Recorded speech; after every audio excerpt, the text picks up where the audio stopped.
Hello everyone, Trophy Wine Hunter. Welcome back to my YouTube channel. Today I'm doing a video on Madeira wines. And why am I doing this? We're getting prepared for my 7,500 viewer wine, which is going to be an 1840 Madeira. Before we get to there, again, when I talk about wines, I always think that you shouldn't really just dive into it. I think you should have some experience. So before that, we're going to open a 1968. But even before that, today, we're going to open some younger Madeiras just to get to the process. Because again, with the 1840, it's such a special bottle, and you don't want to be the first time that you've ever drunk Madeira, starting with that bottle. It's kind of a nice thing, but it's kind of a waste. And so I do want to kind of prep people for that and kind of explain to people why I enjoy Madeira. So how I got into Madeira was many years ago. I went down to a restaurant called Burns Steakhouse in Tampa Bay. One of the best restaurants in the world to drink wines. Their cellars were amazing and their pricing was amazing. And I believe there's another Spanish restaurant called Colombia, which has an amazing Spanish wine list. So I hope within the next 3 or 4 years to visit Tampa again and go down to those two magnificent restaurants, because those are really some of the top restaurants in the world to drink at. So really excited. Hopefully I'll get that chance and opportunity to go again. But for a couple of years when I was drinking, I went down there every year. And, you know, we were just talking and got to be friendly with the sommelier there. And I said, impress me. And, you know, he had known that we had drunk a lot of really nice wines. And so he said, you know, you're from Canada. How about I serve you something that's older in Canada? It's like, wow. And that's how I got hooked on Madeira. So from my perspective, what I'm going to talk about is mostly vintage Madeira. There is kind of more like value Madeira that's out there, but in my mind, it's not as interesting. The story of Madeira and the age of Madeira really is what interests me. And you can say it's a little pretentious on my part, but that's really the attraction for me, to drink really old bottles that are older than me, older than Canada. And it's just a neat experience to experience something that's still alive and it's still tasting good. And so that's why I got into Madeira. So basically, I like to drink vintage Madeira. And again, there are all types of Madeira, which we will kind of talk about in this video. What is Madeira? Madeira is a fortified wine that's made in the Portuguese island of Madeira. And this island is in the North Atlantic Ocean. Madeira can be produced either in a dry or sweet style. And sometimes people will see Madeira in cooking, and you'll hear, oh, there'll be Madeira wine sauce. That's more commercialized Madeira that's really just for cooking purposes, and often it's flavored with salt and pepper and used for cooking purposes. There's also some very entry-level Madeiras which are almost equivalent to sherry. They can be like aperitifs. But today we're going to try some 5-year-old Madeira of different grape varietals or different sweetnesses, just to kind of get a little introduction to this. And I bought this set, which I'll show you, from the BC liquor stores. It's just a very small, 4 little small vials of each of the types of Madeira, and it's just a little taster size. I think it was about 30 bucks or something like that. I'll have it in the comment section. I'm not sure if it's still there. I bought it at 39th in Canby, but it was, I thought, a really nice way to kind of taste Madeira. So we're going to go through that today. So the island of Madeira has a long winemaking history. From the age of exploration. And so I guess when there was that exploration age, there was a lot of these ports, Portugal and also Madeira. And Madeira was a standard port that sailors went to, and they picked up things, including alcohol, and would kind of transport them, I guess, through the whole different cities in their trade routes. And what they found is that when they picked up alcohol, and then when they kind of, maybe they had this whole circle and came back and maybe they had some leftovers, they found that actually it went bad. And that's because, you know, in those days, with ships, a lot of the alcohol was on board and hot, and so it'd be kind of cooked. And what they actually found is, I don't know how they found this out, but somehow they figured out if they put in some spirit inside the wine, that would somehow make it last longer and actually make it taste very good, even in the heating process. And so that was the origin of this. Basically what happened is that on these long sea voyages, the wine would be exposed to excessive heat and movement, and it seemed that somehow if you added spirit to it, it would benefit the flavor. Today, of course, we don't have to put Madeira on ships, but there's basically three ways that Madeira is made or heated in the heating process. One is you can just have heated barrels, and that's kind of simulates the heating process. That's the cheapest way. The second way is to have barrels, but then kind of have a heated room, kind of like a sauna. And so that is also mechanical. And then the most expensive or the purest way is called the Contero process, where essentially it's just naturally the place is stuffy and hot. And so it's kind of seen as a more naturalized way of doing it. I'll just mention that in the 17 and 1800s, Madeira was very popular in the trade routes, just like port. And you'll notice a lot of these names like Blandies and Casa Garden are English names. And that's because a lot of the traders were English traders or English merchants that brought these spirits or these wines, ports or Madeiras around the world. And in fact, it was very popular in America in the 17 and 1800, early 1800s. So it's proven that Madeira was used by George Washington to toast the Declaration of Independence. And so, and going back to the late 1700s, sweet wine was much more popular. Like champagnes were much sweeter. All the wines were much sweeter in style. And that changed, palates changed over the 1800s and the 1900s.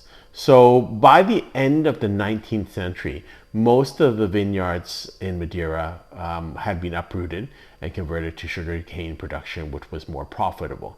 And the majority of them planted American grape varietals. There was also phylloxera in that time period. And so that kind of dampened the Madeira market.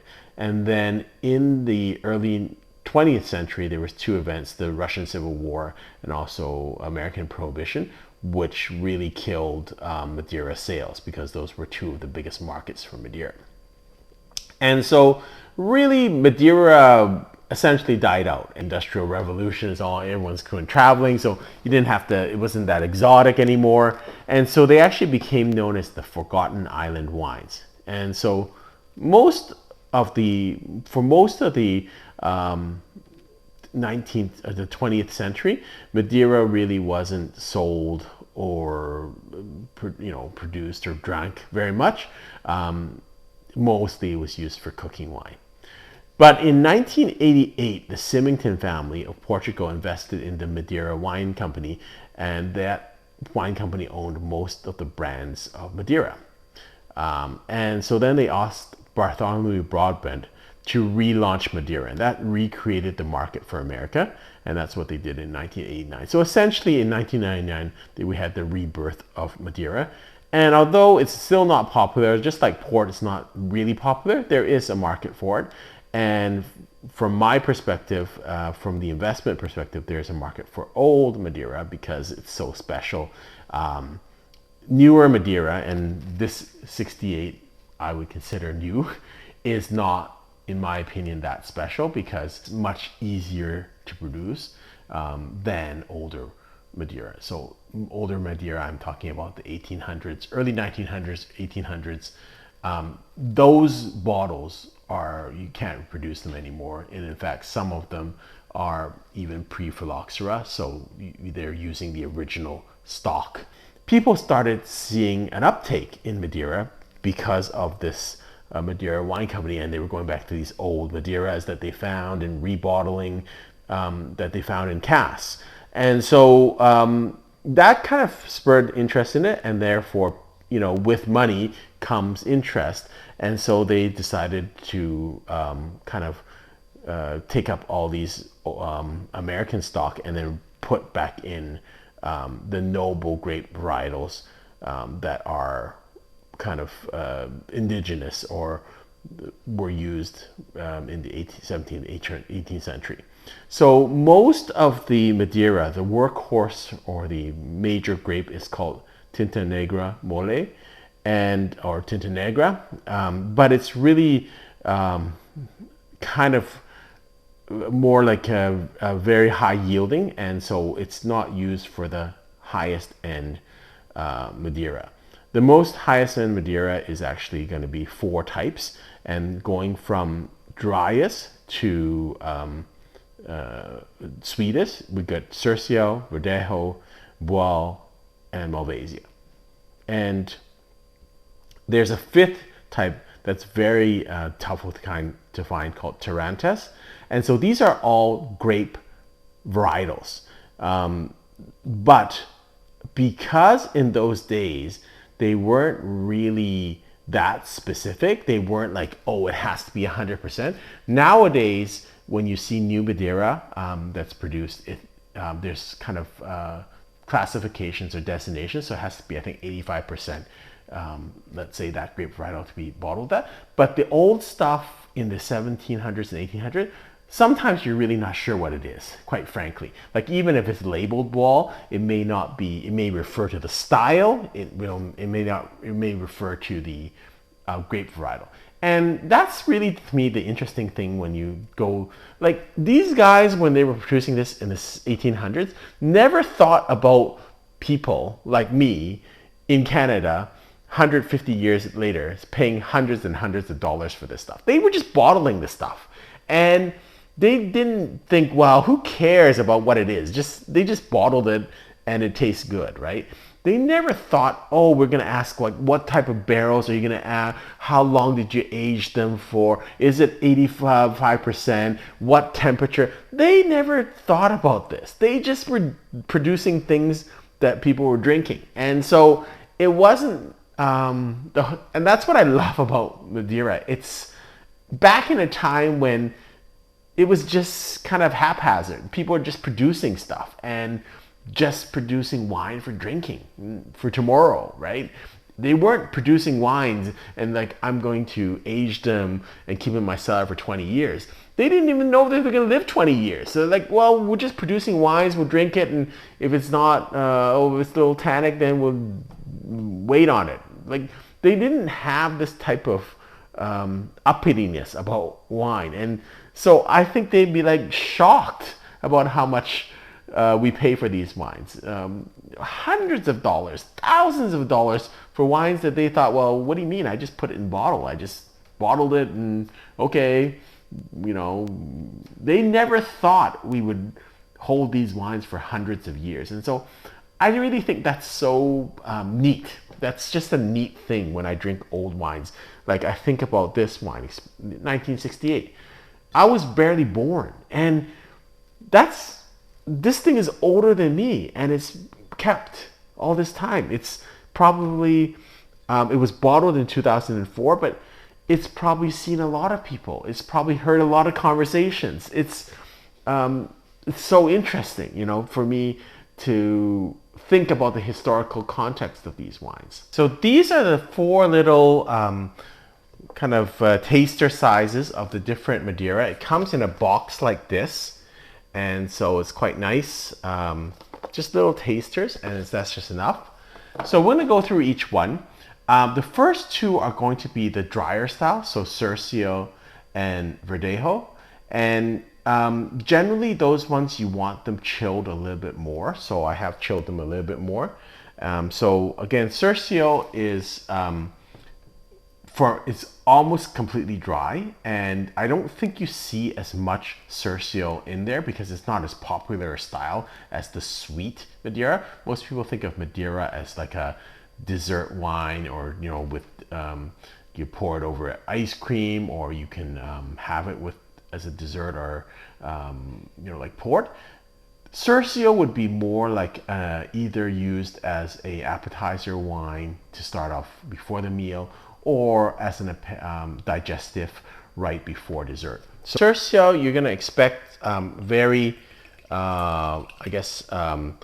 dry style. You're going to expect almondy, and you'll see the color is still very light. It's not as dark as you'll see with the other ones. Probably it's part of the age. It'd be very high acidity. And I can already smell it right from here. I can smell it's kind of like very high alcohol.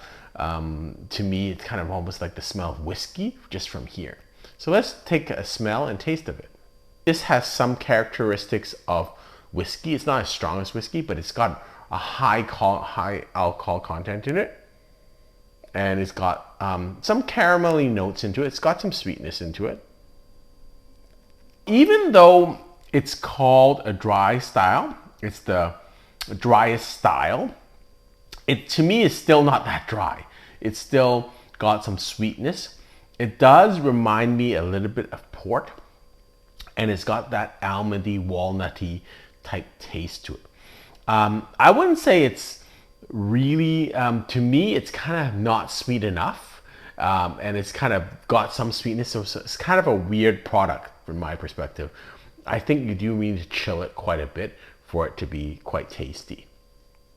I'm gonna try one more taste of it. Very acidic, almost like balsamic vinegar on the smell of it. I just finished a balsamic vinegar tasting, and it has those type of notes to it a little bit. Like really good balsamic vinegar. That's kind of what it tastes like to me. This is the second driest, or the more sweeter. It's called Verdejo. And I see a little bit more of Verdejo out there when I buy vintage. And again, these are tasters, and these are 5-year-old. I think if they were younger, they'd be even more acidic. And that's why I don't really drink kind of unaged or kind of value Madeira. From my perspective, it probably isn't that interesting.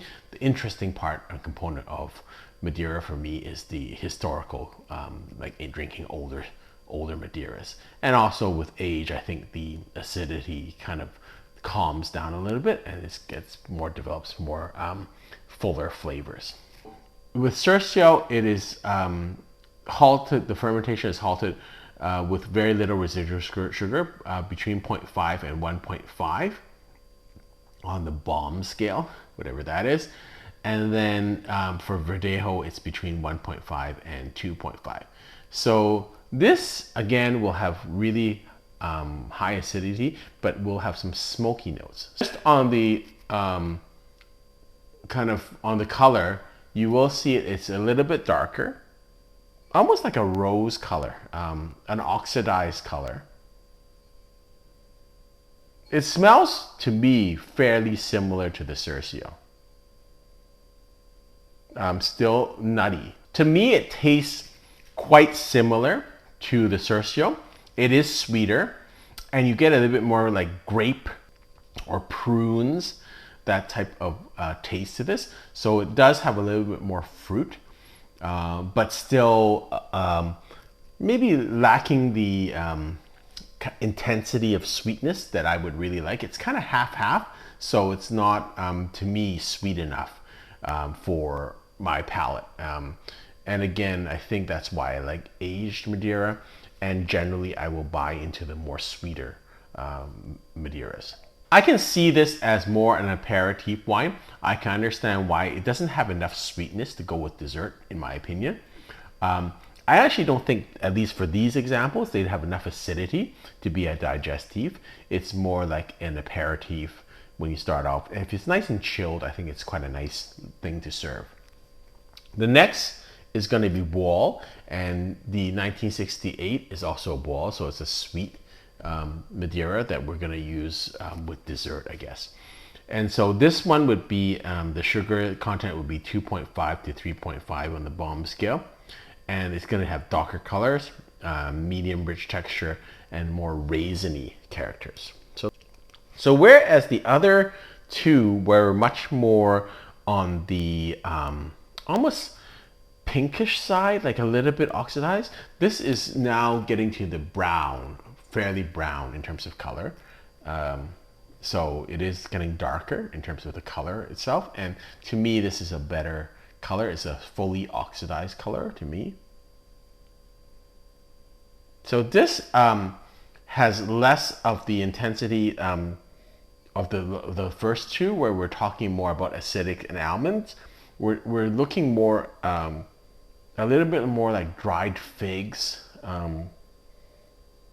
And it still has that acidic character to this.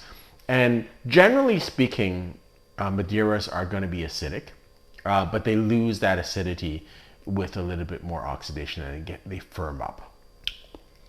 This to me tastes more fruit, a lot of figs, a lot of plums, very fruity. These are simple examples, and then this is why we want to try this and get the style. We'll kind of prepare ourselves for the style. In terms of the variation, there's not a huge variation. It's not like these are fully dry and this is fully like really sweet. It's a very slight gradation to me. It's not huge. They're all to me on the sweet side.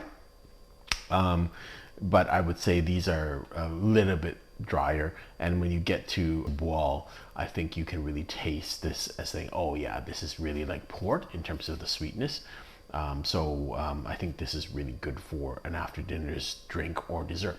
So you would generally serve this a little bit warmer than these ones. So these ones, the first two, Cercio and Verdejo, you would probably serve quite chilled, like 4 or 5 degrees. And then these ones you would serve at around 14 or 16 degrees, just right out of your cellar.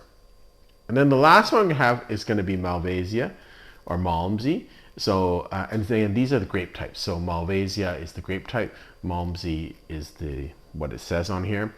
And again, the sugars are between 3.5 to 6.5 on the Balm scale. This is characterized by dark color, rich texture, and caramel coffee notes. And then there's a fifth noble grape called Tarantes, which is almost extinct. So Tarantes, they can either be Verdejo or Boal, but they're never Cercio and never Malvasia. So they're always Verdejo and Boal, and Tarantes is actually very expensive because it's hard to find. I think it's still darker than the Boal, very brown at this point. Almost like stewed prunes, that's what I would say. And people are gonna say, that's kind of gross, but it's kind of an acquired taste, and it kind of, the acidity blows off on it a little bit. And that's what you'll find also with older ones. We're gonna talk about old Madeira and how to serve those. But this kind of blows off. The acidity and this kind of mustiness kind of blows off. And but it is a specialized product. It's not for everyone. It is very sweet and is very pruny or walnutty. Like the drier styles are walnutty. This one is more pruny. It's just like port. It's not everyone's into that type of sweetness. But again, it's a neat product from my perspective because you can get such ageable wines.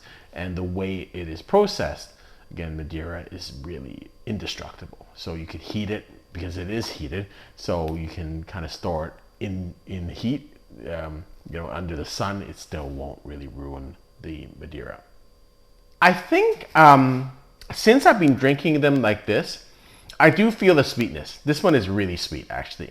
And if you ask me, between the first one, the Cercio, and then to the Malmsey, there's a huge difference.